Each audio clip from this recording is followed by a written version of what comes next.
अस्सलाम वालेकुम गाइस। तो कैसे आप सब? उम्मीद करते हैं आप सब खैरियत से होंगे, बिल्कुल ठीक ठाक होंगे। तो यार मेरा नाम है उसामा। मेरा नाम है मार्किया। मैं हूं उमर। तो भाई जिसने चैनल को अभी तक सब्सक्राइब नहीं किया तो फटाफट से कर सब्सक्राइब लो। कर लो। तो यार आज जो वीडियो हम बनाने के लिए जा रहे हैं, थंबनेल से तो आपको पता है चल ही गया Bad होगा कि news यार है आज यार। की बहुत ज्यादा टाटा। बैड न्यूज आई है यार इंडिया में, बल्कि ना ही बल्कि पूरी दुनिया में जो है बिल्कुल। अफसोसगी जो है बिल्कुल। छा गई है। क्योंकि आज मैं बात करने के लिए जा रहा हूँ टाटा सर के बारे में। उमर भाई बताएं जरा इनके बारे में। बिल्कुल, टाटा रतन सर जो है यार, उनकी बहुत मेहनत है और उनके सक्सेस के पीछे जितनी मेहनत है वो हम लोगों को शायद नहीं पता। हम लोग सिर्फ वीडियो देख के यार कह देते हैं कि यार कि शायद इतने अमीर लोग हैं, इतने अमीर फैमिली है, और लेकिन उसके पीछे की जो मेहनत है वो बिल्कुल। उनको पता है।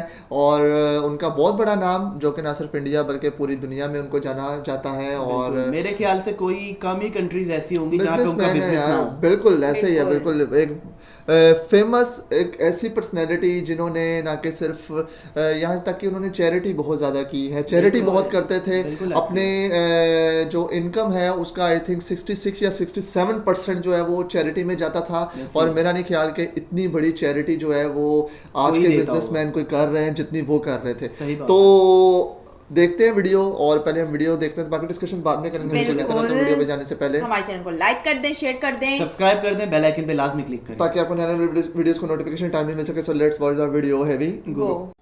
देश के जाने माने और सबसे सम्मानित उद्योगपति रतन टाटा साहब अब हमारे बीच नहीं रहे।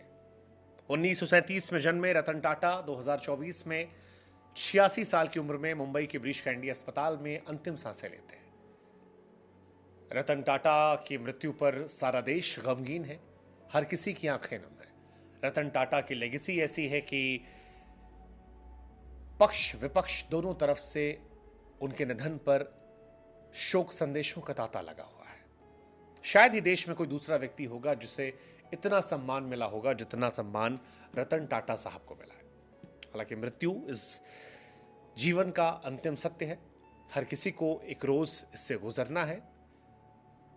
लेकिन रतन टाटा के ना रहने पर एक सवाल उठ रहा है कि कौन बनेगा टाटा का उत्तराधिकारी, किसके हाथ जा सकती है 3800 करोड़ के साम्राज्य की कमान। 86 साल की उम्र में रतन टाटा साहब का निधन हुआ। मुंबई के ब्रीच कैंडी अस्पताल में आईसीयू में वो एडमिट थे। रतन टाटा केवल अपने कारोबार के लिए नहीं बल्कि अपने उस दान करने वाले दानवीर व्यक्ति के तौर पर भी जानने आते थे। उद्योगपति रतन टाटा की पहचान एक समाज सेवी की रही है। टाटा ग्रुप के साम्राज्य को दिन दुगना रात चौगुना करने में रतन नवल टाटा का बहुत बड़ा हाथ रहा है। उनकी लीडरशिप में टाटा सन्स ने नई ऊंचाइयों को छुआ, देश दुनिया में कारोबार तेजी से फैलाया। टाटा ट्रस्ट के जरिए देश को आगे बढ़ाने, गरीबों के जीवन स्तर को बेहतर बनाने के लिए रतन टाटा ने कई काम किए। टाटा को लाइमलाइट की दुनिया से दूर रहने, सादा जीवन, उच्च विचार वाली जिंदगी के लिए जाना जाता है। लेकिन अब जब सवाल उनके उत्तराधिकारी का हो रहा है, क्योंकि रतन टाटा की शादी तो हुई नहीं थी, इंडिया चाइना वॉर के चलते उनकी शादी रह गई थी, उनका कोई संतान नहीं है, उनके उत्तराधिकारी को लेकर चर्चाएं कई हैं। 3800 करोड़ के विशाल साम्राज्य को कौन संभालेगा, कौन टाटा एम्पायर की देखरेख करेगा, इस सवाल के कई जवाब हैं। टाटा ग्रुप में उत्तराधिकारी को लेकर पहले से योजनाएं बन रही हैं। एन चंद्रशेखरन ने टाटा सन्स के चेयरमैन पद पर 2017 से है। इसके अलावा टाटा ग्रुप की अलग अलग होल्डिंग कंपनियों में परिवार के दूसरे लोग भी हैं जो आगे आने वाले समय में अलग अलग जिम्मेदारियां निभा सकते हैं। कई नाम हैं, जैसे सबसे आगे नाम है नोएल टाटा का। टाटा ग्रुप के संभावित लीडर्स में सबसे मजबूत दावेदार नोएल टाटा है। रतन टाटा के पिता नवल टाटा की दूसरी शादी सिमोन से हुई थी और वो रतन टाटा के सौतेले भाई हैं। इस पारिवारिक संबंध के चलते नोएल टाटा टाटा ग्रुप की विरासत संभालने वाले नामों में सबसे आगे बताए जा रहे हैं। टाटा ग्रुप के वारिस माया, नेविल और ली टाटा भी हैं। नोएल टाटा के 3 बच्चे माया, नोवेल, ली टाटा, जो टाटा के संभावित वारिस हैं, उनका नाम भी सबसे आगे चल रहा है। माया टाटा का नाम सबसे आगे है। 34 साल की माया टाटा टाटा ग्रुप्स में महत्वपूर्ण भूमिका निभा रही हैं और विदेश से पढ़ाई करने के बाद Tata opportunities fund, Tata digital में बड़े पद पर हैं। टाटा न्यू ऐप लॉन्च करने में उनका बड़ा रोल है। अपने विजन और बेहतर रणनीति के चलते वो एक प्रमुख दावेदार में है। नेविल टाटा बिजनेस लीडर हैं। 32 साल के नेविल टाटा फैमिली बिजनेस में काफ़ी रुचि रखते हैं, ताल्लुक गहरा है। टोयोटा की मानसी किर्लोस्कर से शादी करने वाले नेविल स्टार बाजार के मुखिया हैं। ये company hyper market chain trend limited के तहत आती है। उनकी लीडरशिप में टाटा फ्यूचर लीडर की झलक मिलती है और एक मुखिया बनने की संभावनाएं उनमें भी देखी जा रही हैं। हॉस्पिटैलिटी सेक्टर को आगे बढ़ा रही हैं ली टाटा। 39 साल की ली टाटा तीनों भाई बहन में सबसे बड़ी हैं। टाटा ग्रुप के हॉस्पिटैलिटी सेक्टर की रीढ़ कहा सकता है। स्पेन के ही आई बिजनेस स्कूल में पढ़ी हैं और ताज होटल रिजॉर्ट, ताज पैलेस को एक्सपैंड करने में उनकी अहम भूमिका है। इंडियन होटल कंपनी के ऑपरेशन देख रही हैं। टाटा ग्रुप का कद हॉस्पिटैलिटी इंडस्ट्री में और मजबूत कर रही हैं। रतन टाटा का उत्तराधिकारी इन्हीं में से कोई हो सकता है। हालांकि रतन टाटा समाज सेवा काम के लिए जाने जाते थे। बिजनेस रणनीतियों को आकार देने में इन लोगों ने उनकी मदद की थी। नोएल टाटा और उनके बच्चों के नाम इस लिस्ट में सबसे आगे हैं। टाटा ग्रुप के फ्यूचर लीडर्स में इनोवेशन, इंटीग्रिटी और सामाजिक प्रभाव जैसी बड़ी जिम्मेदारियां निभानी है। टाटा साहब जिन्होंने जीवन भर शादी नहीं की, उनकी नेटवर्थ 3800 करोड़ रुपए है। अब सवाल यह है कि रतन टाटा के बाद इसकी जिम्मेदारी किसे मिलेगी।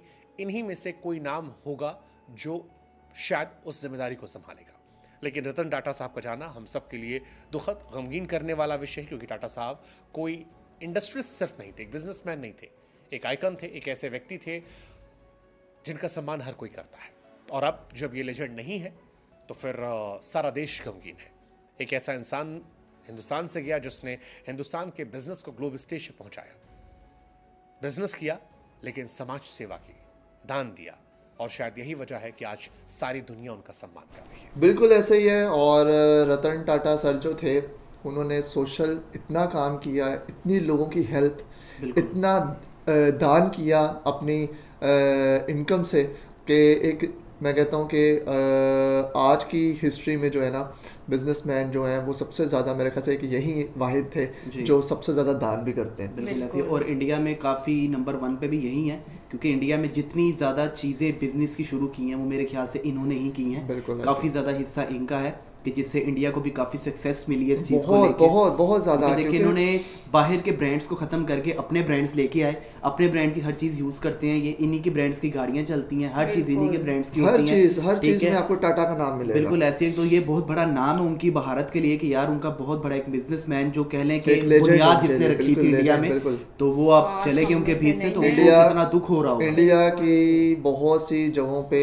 डेफिनेटली इनका बहुत बड़ा एक हाथ था कि इन्होंने इंडिया के लिए बहुत कुछ किया अपने मुल्क के लिए। मेरे ख्याल से वो स्टील का काम भी इन्हीं का ही था। नहीं, टाटा स्टील, टाटा वो इन्होंने शुरू किया सब कुछ। मैं कहता हूँ कि इंडिया में इकोनॉमी में बहुत बड़ा इनका एक, मैं समझता हूँ कि अगर मैं गलत नहीं हूँ तो एक बहुत बड़ा इनका भी एक हाथ ये होगा कि भाई इन्होंने जितना कुछ इंडिया के लिए किया ना, अपने इंडिया को स्टेबल करने में इनका भी बहुत बड़ी मेहनत है और बहुत बड़ी एक इस स्टोरी के पीछे इनकी सक्सेस है और इनकी मेहनत है, इनकी लगन है और इनकी लगन नज़र भी आती है। अब सवाल ये है कि यार इतनी बड़ी प्रॉपर्टी, इतनी बड़ी एम्पायर, इतनी फुल एम्पायर जो है अब 38,000 करोड़, 3800 करोड़, 3800 करोड़, 38,000 करोड़, 38 मतलब बहुत बड़ी बड़ी बात ये है कि उनकी शादी नहीं हुई थी। उनकी आगे से कोई अच्छा, मैंने सोशल मीडिया में एक चीज़ देखी है, जब ये इनका सर का पता चला है हमें, टाटा सर का, तो मैंने एक यंग सा लड़का उनके साथ देखा है। जो मैंने सोशल मीडिया में जो मैंने सर्च किया है, इसमें ये बता रहे हैं कि वो उनका दोस्त था। एक यंग सा लड़का है, कर्ली से उसके बाल है, सांवला सा लड़का है, वो इनका दोस्त था कि आखिरी टाइम पे भी वो लड़का उनके साथ साथ था। जो मैंने सोशल मीडिया में देखा है कि वो लड़का उन मीडिया में बहुत दिखा रहे हैं उनकी, यानी कि उनकी इंडियन न्यूज़ में दिखा रहे हैं उस लड़के के बारे में कि वो आखिरकार ये कौन लड़का है जो उनके साथ साथ था, यानी कि उनकी पिक्चर्स में साथ था, आखिरी टाइम पे हॉस्पिटल में साथ था, जहां इनका अंतिम संस्कार इनका जहां हुआ है पूरे ग्राउंड में, वो लड़का वहां पे था। ये समझ नहीं आ रही कि लड़का कौन था। कहा जा रहा है कि उनका छोटी सी उम्र का उनका दोस्त था, उनका ख्याल रखता था। अच्छा, और एक और मैंने सोशल मीडिया में देखा है कि उनके 2 डॉगी थे, उसामा भाई, जो जिस दिन इनका, यानी कि जिस दिन ये हमारे बीच में नहीं रहे टाटा सर, वो दोनों डॉगीज ने खाना नहीं खाया।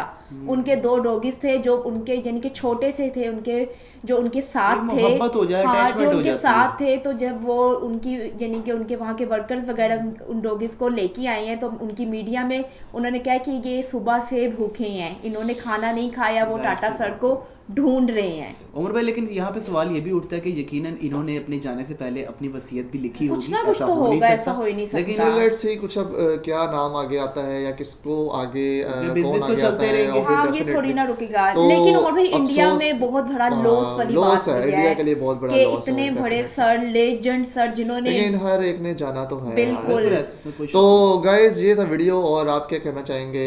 डेफिनेटली एक सैड ये न्यूज़ है, और कमेंट सेक्शन पे लाजमी हमें बताएं टाटा सर के बारे में, एक लाइन लाजमी टाटा सर के लिए। तो अपना ख्याल रखिएगा, मिलते हैं नए वीडियो में नए रिएक्शन के साथ, तब तक अपना बहुत ख्याल रखिएगा। टेक केयर, अल्लाह हाफिज़।